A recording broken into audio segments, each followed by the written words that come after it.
Le gouvernement de la République du Cameroun maintient la pression sur les opérateurs du mobile, eux qui résistent à appliquer les dispositions de la loi de finances 2023 instituant les droits de douane sur les téléphones portables et autres terminaux mobiles importés au Cameroun à partir du 1er avril 2026.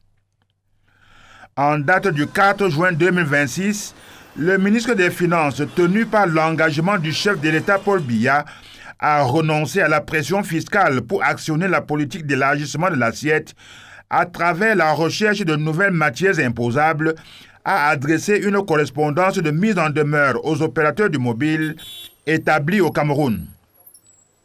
D'abord, pour leur opposer le refus de respecter les engagements pris de manière consensuelle lors d'une concertation tripartite avec la Direction générale des douanes en mai dernier.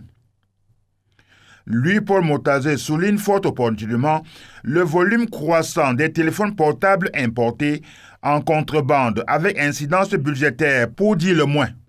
Ce qui semble d'autant plus pernicieux que ces terminaux sont souvent proposés aux consommateurs au prix fort, avec des marges insolentes.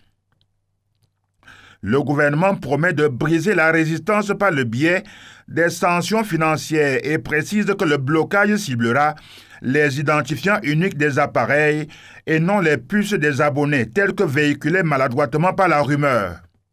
De ce point de vue, on pourrait comprendre que toute connexion au réseau local d'un terminal non dédouané engage la responsabilité fiscale de la société de téléphonie mobile qui résiste à l'application de la loi. En filigrane de la démarche de l'administration fiscale transparaît un risque de redressement des sociétés du mobile réfractaire à l'application de la loi de finances 2023 votée par le Parlement et promulguée par le président de la République. Un lourd manquement qui, sans autre forme de procès, exposerait les opérateurs du mobile au paiement des droits de douane et taxes éludées en lieu et place des contrebandiers qui font de juteuses affaires, sans payer un pécule au fisc. Mais il faudrait bien s'interroger sur les fondements de cette polémique à répétition sur le dédouanement des terminaux mobiles qui entrent au Cameroun. À qui profiterait le non-paiement des droits de douane sur ces appareils?